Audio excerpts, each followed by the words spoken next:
نحمدہ ونصلی علی رسول الکریم اما بعد۔ ہندوستان کے ایک صاحب نے پوچھا ہے کہ بقرعید میں چاند کی صورتحال کیا ہے؟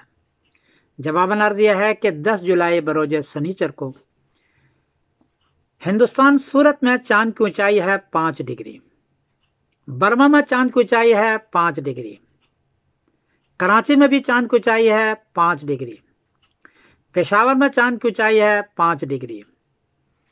5 ڈگری میں چاند نظر نہیں آتا، بڑی مشکل سے 9 ڈگری میں دوربین سے نظر آتا ہے اور 10 ڈگری میں آنکھوں سے نظر آتا ہے۔ اس لیے 10 جولائی بروز سنیچر کو چاند نظر نہیں آئے گا۔ جو لوگ گواہی لیتے ہیں وہ غلط گواہی ہوگی، جھوٹی گواہی ہوگی، اس لیے کہ چاند آسمان پر نہیں ہے۔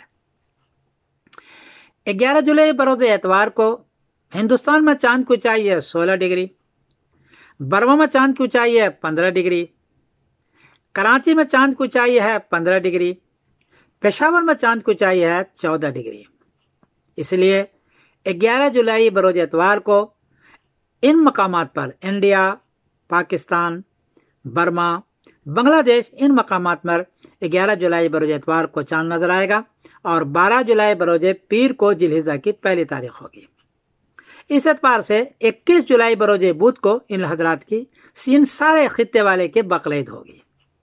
میں ان حضرات کو 21 جولائی بروز بدھ کو بقرعید ہونے کی مبارکبادی دیتا ہوں۔ میں سمیر الدین قاسمی بول رہا ہوں مانچسٹر انگلینڈ سے۔ السلام علیکم ورحمۃ اللہ وبرکاتہ۔